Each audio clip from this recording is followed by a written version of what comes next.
Hola chicos, ¿cómo les va?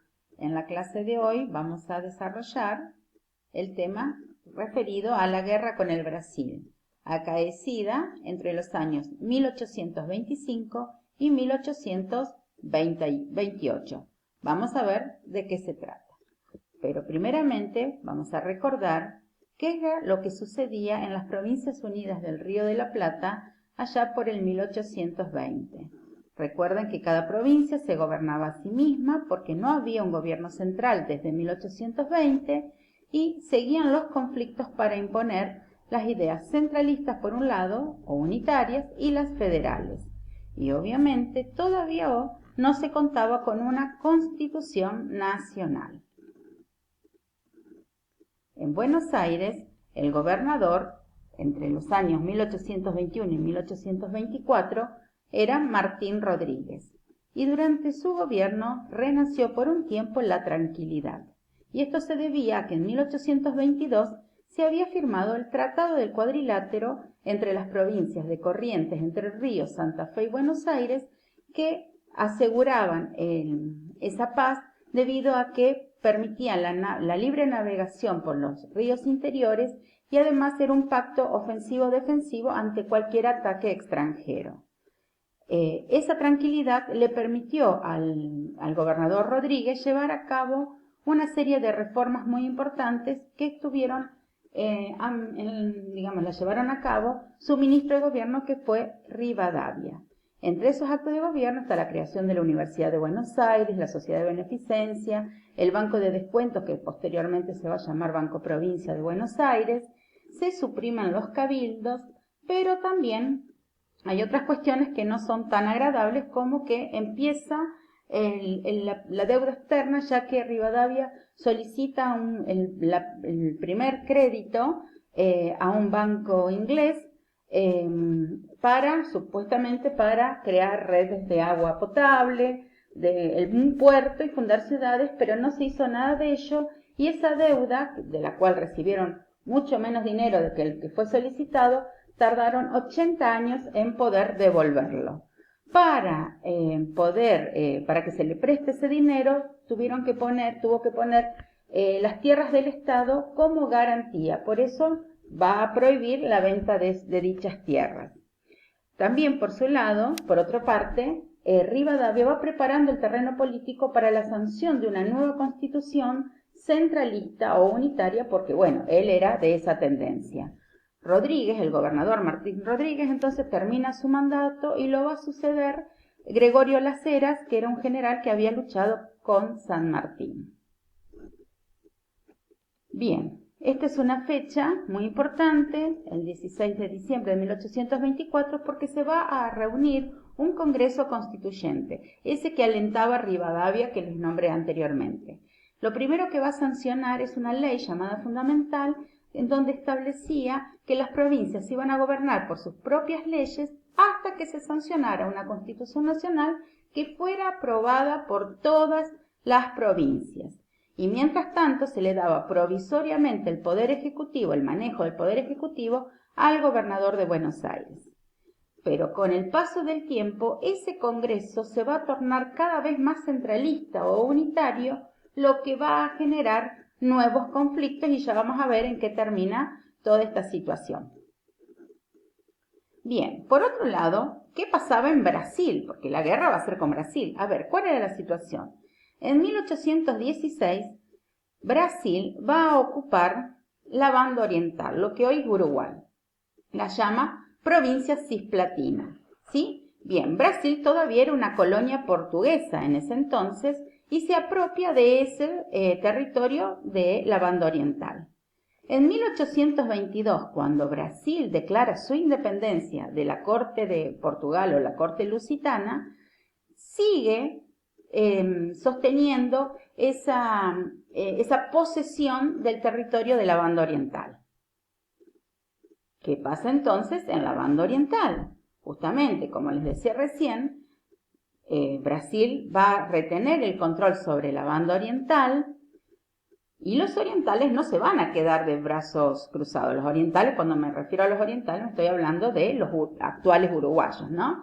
Entonces, hay una expedición llamada de los 33 Orientales, comandada por el general Lavalleja, que era un general de la banda oriental, que estaban acá en las Provincias Unidas, habían escapado del territorio porque estaba bajo el poder de los portugueses y después de los brasileños, y aquí organizan entonces esa expedición, cruzan el Río de la Plata, van a la banda oriental y allí, después de una serie de luchas, es como que se independizan de Brasil y piden regresar a ser territorio de las Provincias Unidas del Río de la Plata. Esto es algo que el Congreso Nacional, ese que estaba por dictar una constitución reunido aquí en Buenos Aires con los diputados del interior, acepta la reincorporación de la banda oriental en octubre de 1825. Bien, una vez entonces que se logra esto, obviamente, ¿qué va a pasar? Obviamente entonces Brasil, el 10 de diciembre de 1825, nos va a declarar la guerra a las Provincias Unidas del Río de la Plata. Y la primera medida que va a tomar va a ser bloquear el puerto de Buenos Aires, ya que manda una flota de 50 embarcaciones para que no pueda comerciar Buenos Aires, para que no lleguen provisiones, en general todo eso es inconveniente aquí en la capital de las Provincias Unidas. Bien, ¿cuál era entonces la situación aquí en las Provincias Unidas? Obviamente, ante este hecho tan grave de estar en guerra con el Brasil, el Congreso, recuerden que ese Congreso que estaba reunido en Buenos Aires, estaba formado por diputados de todas las provincias. Y ven la necesidad de establecer una ley de presidencia para que haya una persona que en nombre de todas estas provincias dirija estas acciones ante esta situación bélica. Y nace entonces la ley de presidencia, la figura del presidente iba a ser nombrado Bernardino Rivadavia, presidente de la nación. Obviamente había que organizar un ejército nacional, porque si bien cada provincia tenía su ejército, no existía un ejército nacional. Por lo tanto, una de las primeras medidas fue organizarlo. También Buenos Aires, Bernardino Rivadavia va a nombrar a Buenos Aires capital de la República. Y esta acción, este hecho va a molestar muchísimo a los porteños. ¿Sí? ¿Por qué? Porque la provincia de Buenos Aires perdía su principal ciudad, su puerto y su aduana. Y lo que más les fastidiaba es que los ingresos aduaneros, es decir, los impuestos que se cobraban por el ingreso o egreso de mercaderías, ya no iba a quedar solamente para la provincia de Buenos Aires, sino que al ser federal, esos ingresos se tenían que repartir entre todas las provincias, cosa que molestaba muchísimo a los porteños. Para sumar complejidad todavía a esta situación, Rivadavia trató de promover la declaración de la Constitución, ese Congreso, acelerar un poco, y en 1826 el Congreso, ese que ya estaba reunido a partir de 1824, va a sancionar una Constitución centralista. Nuevamente, igual que la de 1819, que había sido rechazada por las provincias federales, nuevamente en 1826 se sanciona una constitución centralista o unitaria que obviamente van a rechazar las provincias del interior. Todo esto va a traer aparejado nuevos conflictos, serios conflictos entre las provincias y Rivadavia. Obviamente entonces ante esta situación, el presidente Rivadavia debe enfrentar al mismo tiempo una guerra civil entre las provincias y otra con el Brasil.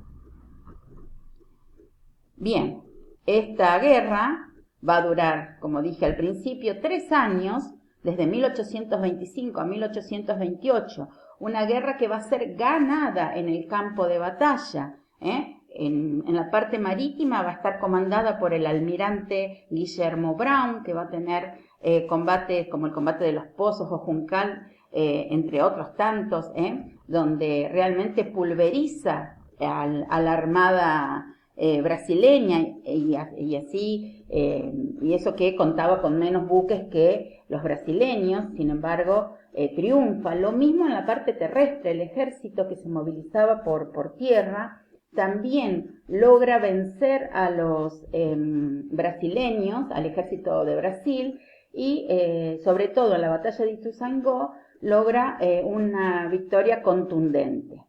Sin embargo, a pesar de que sucedió esto, va a haber una circunstancia desfavorable que se llama el bochorno diplomático, porque, bueno, ante esta situación de este doble frente que tenía que ver Rivadavia, por un lado la guerra civil y por el otro lado la guerra con el Brasil, lo que hace es mandar a un diplomático, un tal señor García, a buscar la paz.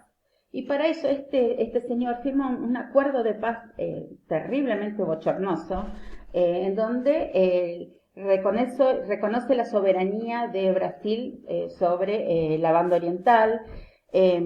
Además, debemos pagarle nosotros indemnizaciones, es decir, tenemos que pagar con dinero, indemnizaciones de guerra a Brasil también. Obviamente, cuando se enteraron acá en las Provincias Unidas de lo que había firmado, más a eso sumado el descontento que tenían los porteños por la federalización de la ciudad de Buenos Aires, esto se hizo insostenible.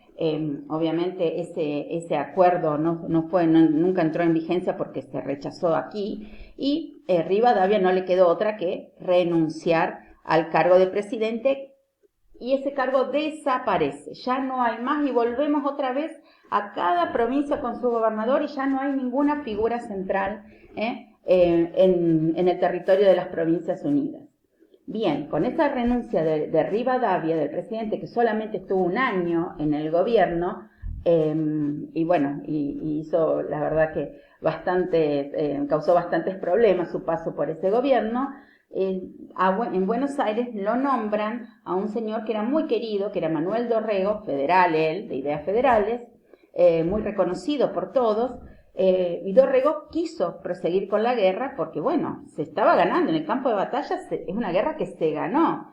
Sin embargo, no consiguió dinero de los bancos, que generalmente eran de capitales ingleses, ya no tenían recursos ni de ningún tipo ni para mantener al ejército en los combates. Entonces firma un tratado de paz donde se le reconoce la independencia a la banda oriental. O sea, que no va a ser ni para Brasil ni para las Provincias Unidas, sino que va a ser un país independiente.